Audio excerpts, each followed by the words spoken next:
netizen dimanapun berada yang dalam setiap waktu memberikan supporting pada saya untuk terus mengembangkan pikiran, gagasan, dan tindakan yang nyata, terukur, berdaya guna, dan berhasil guna bagi kepentingan bangsa. Saya mengucapkan terima kasih ya. Tanpa Anda semua saya bukan apa-apa. Kemudian juga saya sampaikan mengenai kalimat gubernur konten dari Pak Rudi Masud, sahabat saya, Gubernur Kalimantan Timur. Itu sebenarnya tujuan awalnya dia itu ingin muji saya. Jadi tidak ada tujuan memberikan stigma negatif, karena saya tahu beliau sejak dulu sahabat saya di Partai Golkar dan sampai hari ini masih bersahabat dengan baik, bahkan sering memberikan supporting, semangat pada saya untuk terus mengembangkan pikiran dan gagasan. Jadi kalimat awalnya begini, Kang Deddy gubernur kontennya top. Tujuannya adalah konten-konten Kang Deddy itu top sebagai gubernur. Jadi bukan tujuannya menyatakan bahwa saya gubernur konten. Sebenarnya itu. Jadi sehingga waktu itu saya jawab, nggak apa-apa saya jadi gubernur konten, tapi kontennya menurunkan biaya iklan dari 50 miliar ke 3 miliar. Dan saya sampaikan, biaya iklan 50 miliar, 3 miliar itu nggak ada kaitan dengan saya. Itu adalah kontrak kerjasama antara Dinas Informasi dan Komunikasi dengan kalangan media. Saya sendiri tidak menggunakan alokasi itu sama sekali. Nggak ada kaitannya alokasi itu dengan konten-konten yang saya miliki. Konten saya miliki mandiri, tidak menggunakan dana APBD. Sekali lagi mandiri, tidak menggunakan dana APBD. Terima kasih ya, salam untuk semuanya, sehat, bahagia selalu. Anjay, gila, tinggal ya, gubernur konten ya, gubernur konten. Kela, ulah bakal dihujat, kela. Eta anu nyebut gubernur kontennya manehna teh teuing iri, teuing dengki, teuing sirik, teuing memang memujinya, teu ngarti orang oge. Cuman memang lamun ditingali secara ieu mah memang Kang Deddy teh nya ngonten wae gitu, tapi nya selama henteu velocity mah cek urang mah teu jadi masalah lah. Tapi di dieu mah ayeuna ya urang mah moal ngabahas eta nya. Urang mah ayeuna erek ngabahas. Kang Deddy geus nyieun gara-gara deui. Kang Deddy geus nyieun gara-gara deui ya. Geus nyieun permusuhan deui. Jang budak Gen Z. Kunaon sababna? Kang Deddy poe ayeuna geus mulai mengirim siswa bandel tah anu bantangul dikirim ke barak militer. Pasti kebijakan ieu moal disetujui ku sebagian siswa anu narakal. Da mana teh meureunnan sarieun. Tong boroge ngasupkeun siswa ka barak militer kamari ge ngalarang wisuda panan diprotes geuninganan ku si artis itu. Pajarkan teh teu adil cenah. Teu adil belah manana nya padahal manehna mah geus lulus kitu. Kudu mikiran naon deui? Kudu pikiran mah kolot tanyangan duitna kumaha. Padahal cuma 1 juta doang, 1 juta doang bagian teu boga duit mah ripuh. Tong boroge 1 juta 10.000 kitu di arah mah hese. Tah setelah ayeuna teuing ke kahareupna bakal aya gebrakan naon deui. Tungguan we tah barudaknya. Tungguan pokoknya mah ka seluruh masyarakat, ka pondok sakola teuing bakal aya kebijakan naon. Tunggu aja ya tanggal mainnya.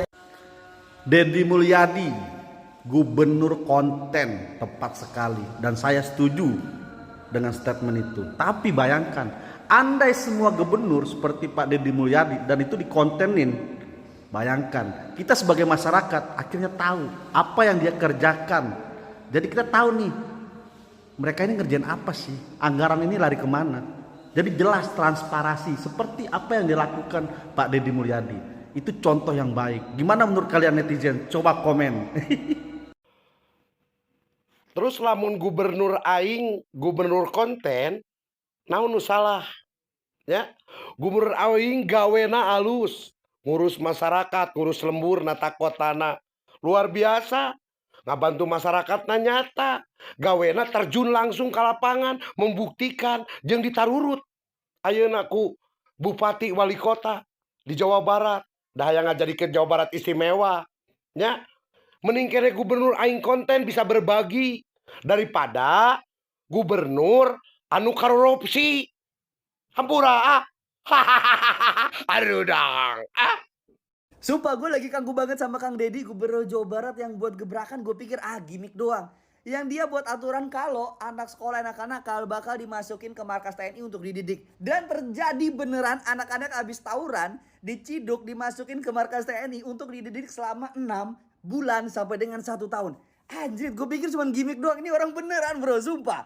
Sampai-sampai orang tuanya itu pada setuju anaknya buat dimasukin ke situ biar bener. Bahkan ada yang komen juga, Pak, anak saya ini nggak pernah tawuran, nggak pernah make dan sebagainya, tapi nakal, boleh nggak dititipin? Orang tuanya sampai ada yang ngajuin anjir.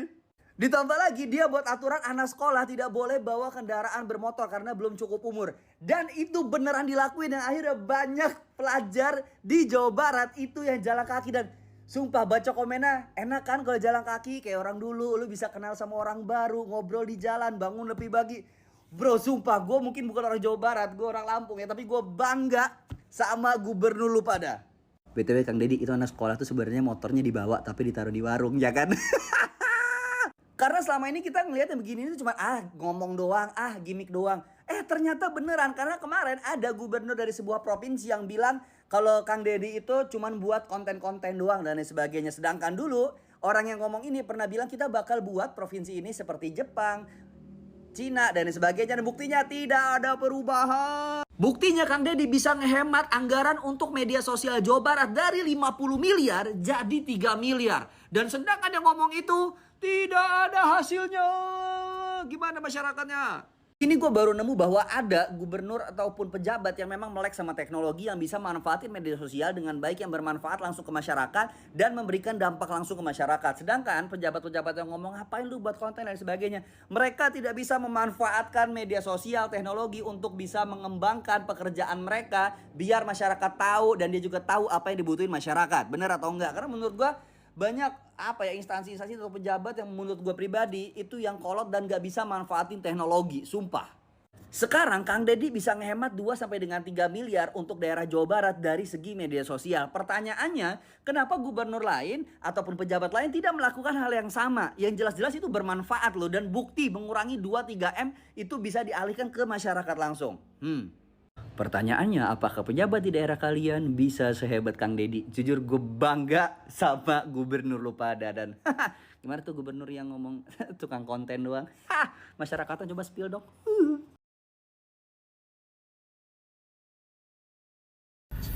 Selamat buat Kabupaten Garut mendapatkan dana hibah terbesar se-Jawa Barat. Kemarin diumumkan oleh gubernur kita, hampir 64 miliar lebih dapat dana hibahnya pesantren-pesantren Kabupaten Garut. Luar biasa, saya sendiri sebagai warga Garut kaget, loh kok sebesar itu mengarahkan Cirebon. Luar biasa, pantesan saya ada beberapa kenalan ya, beberapa pesantren Kabupaten Garut yang wah luar biasa, operasionalnya sampai naik Alphard. Saya dulu sebenarnya kaget loh kok bisa ya, istilahnya pondok pesantren operasionalnya ya pimpinan pondok pesantren sampai naik Alphard. Ya saya usul mungkin keberkahan, ternyata itu sebuah bantuan dari dana hibah provinsi. Itu aja mungkin, saya hanya ingin mengucapkan selamat. Mudah-mudahan cepat diaudit ya aja gitu. Terima kasih. Soalnya contohnya Kang Deddy, Gubernur Jawa Barat ya. Kita lihat teman-teman, mereka tuduh Kang Deddy di mimbar-mimbar, mereka teriak, Deddy itu adalah pelaku kesyirikan. Si Deddy itu bikin patung di Purwokerto ya, Purwakarta. Mereka menuduh, saya tidak pernah melihat Pak Deddy membuat patung terus suruh masyarakat sembah itu patung. Saya nggak pernah lihat itu. Cuma yang jadi masalah, Mbak Alawi bikin kuburan nenek moyangnya untuk didatangkan Muhyiddin untuk saya. Tuduh Pak Deddy bilang bikin syirik. Mereka sendiri bikin syirik. Gitu loh. Bukan hanya sampai di situ. Orang Indonesia pun didatangkan dari Indonesia untuk sembah mereka punya leluhur yang ada di Tarim. Kamu menyuruh Pak Deddy bikin syirik. Pak Deddy hanya membuat saja di kota itu untuk sebagai simbol. Kalau mereka bikin untuk suruh sembah, gitu loh. Kalau Pak Deddy bikin itu patung terus disuruh masyarakat Purwakarta untuk sembah, itu baru salah. Gitu loh. Itu yang nggak masuk akal dari saya. Makanya mudah-mudahan Pak Gubernur di Purwakarta, Jawa Barat, Pak Kang Deddy, tutup jalan mereka, jangan masuk di Jawa Barat. Gitu loh. Kalau ibu tadi sedih nangis, orang tua siswa ini sudah duluan nangis Bu dari pagi. Pak Dari Bupati, kemarin sudah Pak duluan. Bupati izin. Ya, terkait dengan ide dan gagasan Pak Gubernur Jawa Barat ini sama sekali memang belum kita bahas di Komisi 10 karena ide ini kan baru saja disampaikan dan kami belum melakukan pemanggilan ataupun undangan kepada yang terhormat Bapak Deddy Mulyadi maupun belum ada pembahasan dengan Dikdasmen. Tetapi pada prinsipnya saya jujur Pak Widadi sebagai Bupati tadi menyampaikan, Bupati Purwakarta menyampaikan, mengapa ya saya rasanya mau menangis begitu. Dari awal ini seolah-olah anak-anak ini sudah mendapat diskriminasi. Dia mempunyai hak-hak yang harus kita berikan kepada mereka. Dia juga dilindungi dengan hak-hak perlindungan anak. Sehingga ide ini saya sangat berharap sebenarnya tunda dulu. Lakukan pengkajian secara mendalam. Baru kemudian dieksekusi kalau memang secara kajian itu memungkinkan dan tidak akan berpengaruh besar ke depan. Jadi mengapa saya mengatakan saya hampir menangis? Saya sering berkomunikasi dengan anak-anak yang mempunyai kebutuhan khusus di dalam hal ini karena masalah sosial. Lalu mereka juga ditangkap dibawa ke kantor polisi karena dia punya kegiatan klitih atau tawuran kalau di Jogja. Ataupun mereka-mereka yang dikategorikan anak-anak nakal. Ketika kami berjumpa, kami bisa memahami, oh anak ini datang dari keluarga secara ekonominya sebenarnya mampu. Tetapi orang tuanya ternyata tidak memberikan waktu yang cukup. Oh anak ini keluarga dari yang single parent. Ternyata dia melakukan kelakuan seperti ini karena perhatian terhadap anak tersebut kurang. Oh ternyata yang ini terhadap lingkungannya atau lingkungannya mendukung untuk dia berbuat sedemikian karena tidak terkontrol oleh orang tua maupun guru. Iya, jadi artinya hal-hal seperti ini mestinya jangan terburu-buru. Ini soal anak. Kalau kita bicara soal anak, ini bicara soal masa depan bangsa ini. Ini dari satu kabupaten saja tadi sudah dikatakan 39 anak. Apakah mereka nanti tidak akan mendapat cap ketika keluar dari situ? Gitu. Jadi saya merasa bahwa saya nggak tega ketika kemudian harus mengatakan ini harus begini-begini dengan pendidikan secara militer, Kami tangkap. barak militer begitu. Pak Saiful, bagaimana Anda merespon dari kekhawatiran Ibu Mai dan juga kekhawatiran bahwa program ini sejatinya dikaji dulu, ditunda dulu? Ini kan bukan pendidikan militer, tapi kita titipkan di barak militer. Nah, kenapa kita titipkan di barak militer? Karena masyarakat percaya, orang tuanya dipercaya. Ketika mereka sudah tidak mampu lagi mengatasi. Coba Ibu bayangkan, bayangkan kalau jadi saya di Bupati Purwakarta, tiap hari anak-anak ditawuran, saling bacok. Bahkan ada yang kakeknya sendiri, yang dia urus nih anaknya karena orang tuanya tidak ada, dari bayi merah, dia pergi malam pulang pagi, ketika ditegur langsung dibabat habis itu kakeknya. Ibu akan melakukan apa ketika ini terjadi? Ketika para orang tua, ini dia sudah merasa tidak mampu lagi ketika dia menegur, kemudian anaknya melawan. Satu-satunya jalan mencari lembaga yang terpercaya menurut orang tua siswa itu, ini akan bisa mengatasi. Walaupun dan mereka menyerahkan dengan sukarela. Gitu, dan mereka menitipkan. Dan kami anggap ini untuk solusi. Persoalan kedepannya itu nanti mau dibahas seperti apa, paling tidak saat ini pemerintah kabupaten mendapatkan solusi. Merasa lega bahwa besok tidak akan ada lagi tawuran, besok tidak ada lagi saling bacok. Minimal mereka tingkat kedisiplinnya itu meningkat. Kan bukan di tempatnya aja yang berbeda, dia tetap sekolah, gurunya datang. Kan gitu. Gurunya datang nanti itu ke sini. Ke barak resimen. Bagaimana Bu Esti? Kami tangkap Pak Bupati. Tidak sebutkan sebagai anak nakal di situ, tapi itu perlu perhatian khusus. Dan mereka senang, orang tuanya senang. Kami tangkap Pak Bupati. Bu Esti, bagaimana? Ini adalah dinilai sebagai salah satu solusi yang bisa dikatakan paling cepat, apalagi juga sudah disetujui oleh orang tua anak-anak ini. Ya, sekarang ini kalau Ibu tadi sedih nangis, orang tua siswa ini sudah duluan nangis, Bu, dari pagi. Dari kemarin sudah duluan. Izin. Menurut saya, KDM itu adalah pertama K. K itu berarti bahwa kebohongan atau kepalsuan. B-nya adalah dikemas. M-nya manis.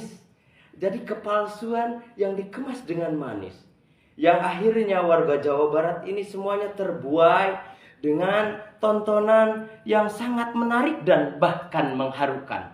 Sampai bisa menangis, bisa bersedih, yang melihatnya sampai bisa mencucurkan air mata karena saking cintanya pada KDM. Aduh, Ustadz Tasik udah menggila. Dia mengatakan kalau KDM itu pembohong. Juga secara tidak langsung KDM itu pembohong. Secara tidak langsung KDM itu udah membohongi rakyat Jawa Barat. Kurang ajar ini. Ustadz Tasik.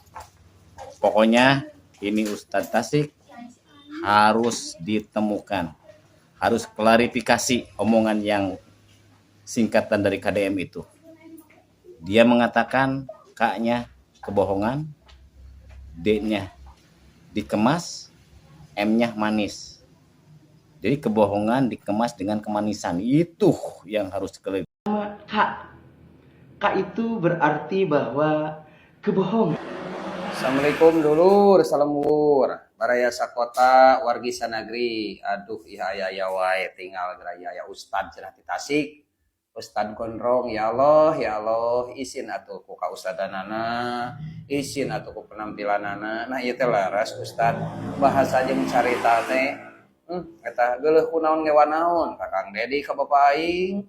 Ari sia Ustad menika bina-bina teuing. Kuat kabebeakan eta ngaledek ka Bapak aing. Ari maneh geus dirugikeun naon ku Bapak aing salila ieu. Ampun, maneh mah kuduna layana jeung ieu. Sok ka dieu. Sia geus boga ilmu naon? Ampun pisan, sia geus bisa ngaji naon, geus bisa mancala putra mancala putri. Didinya makin Kalau nggak nurut cek Pak Dedi naon? Bikin rasa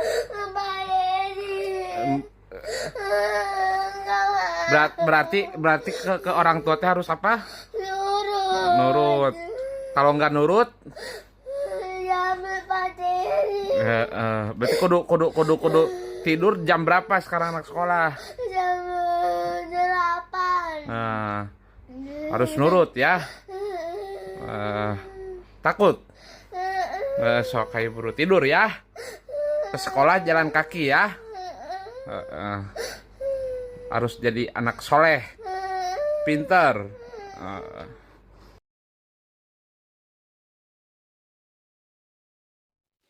Assalamualaikum warahmatullahi wabarakatuh. Sahabat Bibi, aya nu komen nu protes ka Bibi, kunaon cenah meni hareup-hareup teuing melaan ka Dedi Mulyadi. Geus dibere naon cenah ku Pak Dedi Mulyadi?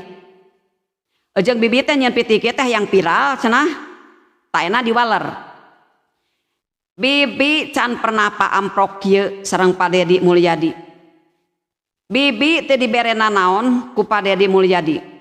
Tapi sebagai diri sendiri Bibi merasa bangga, merasa simpati boga gubernur anu jiga kieu, anu nyaah ka rakyat, anu merhatikeun kepentingan rakyat. Meureun karaos ayeuna oge tos aya kemajuan Jawa Barat. Tah, Bibi ngabangga-bangga Pak Dedi Mulyadi, lidi barat anjeun ngabangga-bangga ka klub sepak bola. Ngabangga-bangga ka pemain sepak bola. Tah terus klub eta teh meunang aya dina kaunggulan ngagolkeun. Tah anjeun bangga teu? Terus anjeun dibere naon ku klub eta?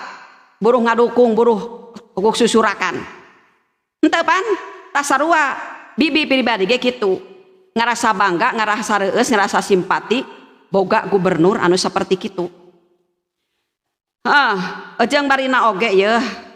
Anu panghareup nama lain Bibi, anu jeung Pak Dedi Mulyadi teh anu panghareup nama anu kahiji kameramen, anu kadua pengawal.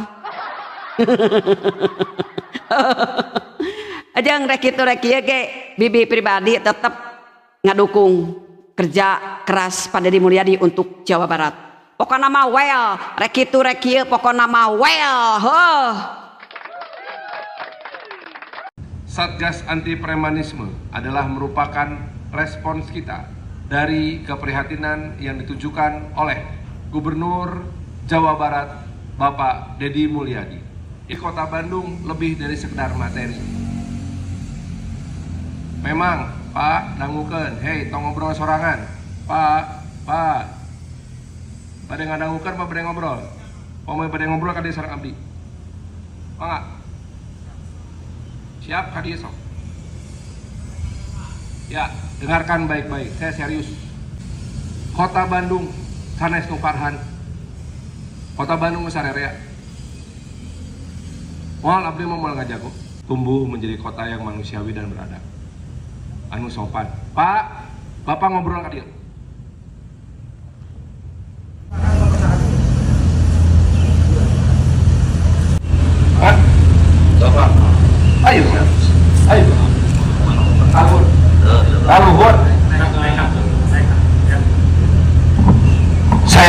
orang Demokrat, saya orang jalan. Saya akan selesaikan bicara saya, setelah itu saya akan berikan siapapun yang mau bicara. Wabillahi taufiq wal hidayah. Wassalamualaikum warahmatullahi wabarakatuh. Oh, enggak apa.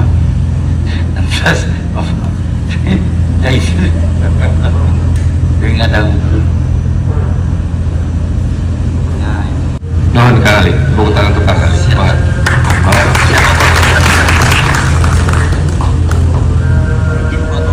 Ngesok, Pak. Balik. Siap, Bapak. Pak Haji mah. Jangan terlalu banyak teori, karena nyatanya di lapanganlah kamu akan mengerti bagaimana perjuangan itu dilakukan. Terlalu banyak bicara tanpa pembuktian hanyalah omong kosong.